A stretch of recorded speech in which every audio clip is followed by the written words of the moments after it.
গ্রামেগঞ্জে এখন আর চোখে পড়ে না বাবুই পাখির দৃষ্টিনন্দন বাসা।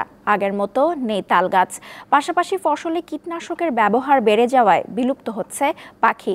তবে কিছুটা ভিন্ন চিত্র মেলে মাদারীপুরে। Walton washing machine, simplifying life with hassle free washing.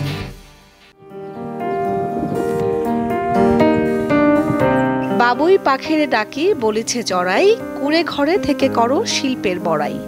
আমি থাকি মহাসুখে অট্টালিকার পরে, তুমি কত কষ্ট পাও রোদ বৃষ্টি ঝড়ে।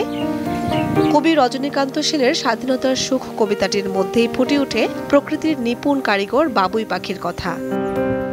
বাবুই পাখির নিরাপদ আবাসস্থল তালগাছ। একটা সময় সারি সারি তাল গাছে ঝুলে থাকতো বাবুই পাখির শত শত বাসা।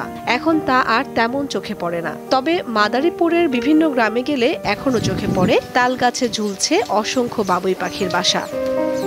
খড়, লতাপাতা, ঝাউ ও কাশবনের লতাপাতা দিয়ে বাবুই পাখিরা তৈরি করে নিজেদের আবাসস্থল। বাসাগুলো দেখতে যেমন সুন্দর তেমনি মজবুত, যা ঝড় তুফানেও টিকে থাকে। তালগাছ কম থাকায় বাবুই পাখি দেখা যায় না, কিন্তু তাল গাছ থাকলে পরিবেশটাও সুন্দর থাকে। বিভিন্ন ক্ষেতের আইলে অথবা বিভিন্ন রাস্তাঘাটে ছড়ায় ছিটে যে তাল গাছগুলো ছিল, সেই তাল গাছ এখন আর দেখা যাচ্ছে না। আর এই তাল গাছগুলো দেখা না যাওয়ার কারণে বাবুই পাখিও তাদের মনের মতো করে মনের মাধুর্য মিশিয়ে সে বাসা তৈরি করতে পারছে না। সেই সকালবেলার যে কিচিরমিচির ডাক সেই হারিয়ে যাচ্ছে। আগামী প্রজন্ম হয়তো এগুলো এরা চিনবেই না, জানবেই না যেগুলো কি ছিল, কোথায় ছিল। পাখি শিকারী, কীটনাশক ও বৈরী আবহাওয়ার কারণে বিলুপ্ত হয়ে যাচ্ছে নানা প্রজাতির পাখি ও কীটপতঙ্গ। তবে বিশেষ করে 3 ধরনের বাবুই পাখি আমরা জানি।